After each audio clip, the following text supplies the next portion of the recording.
Assalamualaikum warahmatullahi wabarakatuh. Resume pengantar pendidikan Pancasila yang disusun oleh Saidi Rahmatullah.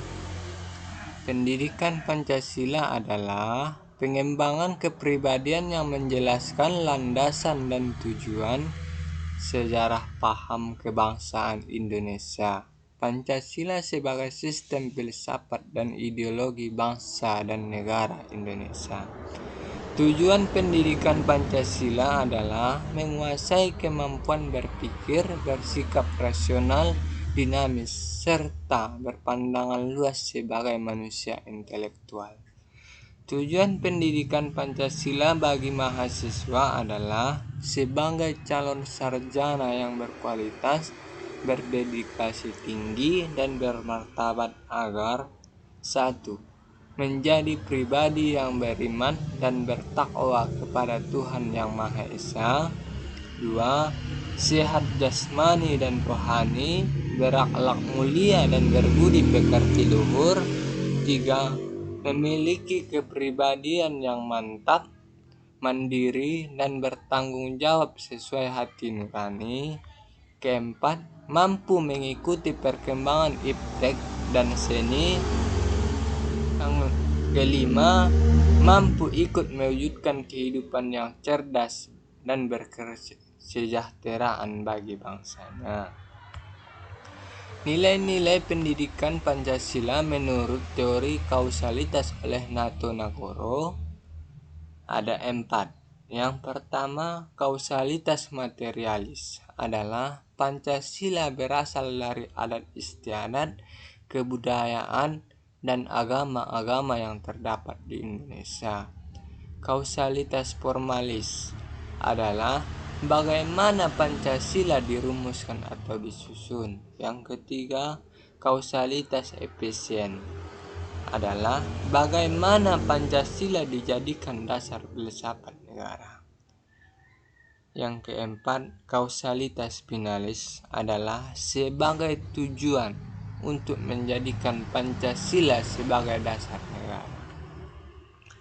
Nilai-nilai Pancasila sebagai pandangan hidup bangsa sudah terwujud dalam kehidupan bermasyarakat sejak sebelum Pancasila sebagai dasar negara dirumuskan dalam satu sistem nilai. Yang pertama, percaya kepada Tuhan dan toleran. Yang kedua, gotong royong. Yang ketiga, musyawarah. Yang keempat, solidaritas dan kesetiakawanan sosial dan sebagainya. Karena kurangnya kesadaran nilai-nilai Pancasila di kehidupan berbangsa dan bernegara, maka timbullah berbagai masalah. Yang pertama, masalah kesadaran perpajakan, contohnya masyarakat lupa membayar akan pajak bumi. Yang kedua, masalah korupsi atau penyalahgunaan uang rakyat. Yang ketiga, masalah lingkungan, contohnya penebangan hutan secara liar, pembakaran, dan penangkapan ikan secara liar, dan lain-lain. Masalah desintegrasi bangsa yaitu pemecah antar suku, contohnya tawuran antar pelajar,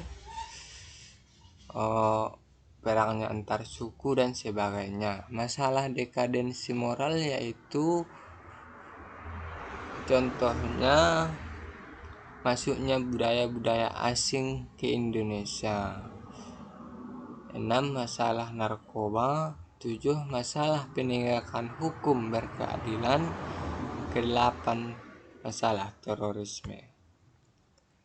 4 pilar pendidikan menurut UNESCO menjadi rujukan dalam prosesnya, yang meliputi learning to know, belajar mengetahui, learning to do, belajar melakukan, learning to be, belajar menjadi, dan learning to live together, belajar hidup bersama. 4 pilar tersebut yaitu: pertama, agar memiliki kemampuan untuk mengambil sikap bertanggung jawab sesuai hati nuraninya.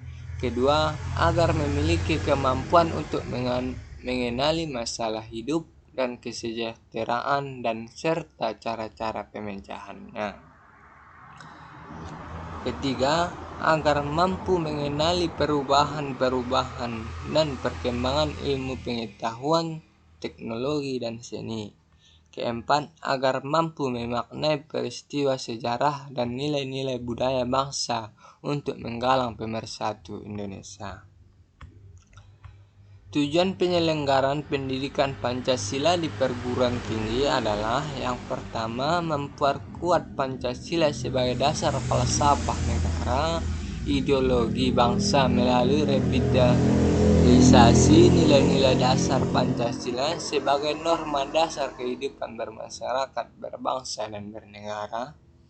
Dua, memberikan pemahaman dan penghayatan atas jiwa nilai-nilai dasar Pancasila kepada mahasiswa sebagai warga negara Republik Indonesia dan membimbing untuk dapat menerapkan dalam kehidupan bermasyarakat, berbangsa, dan bernegara.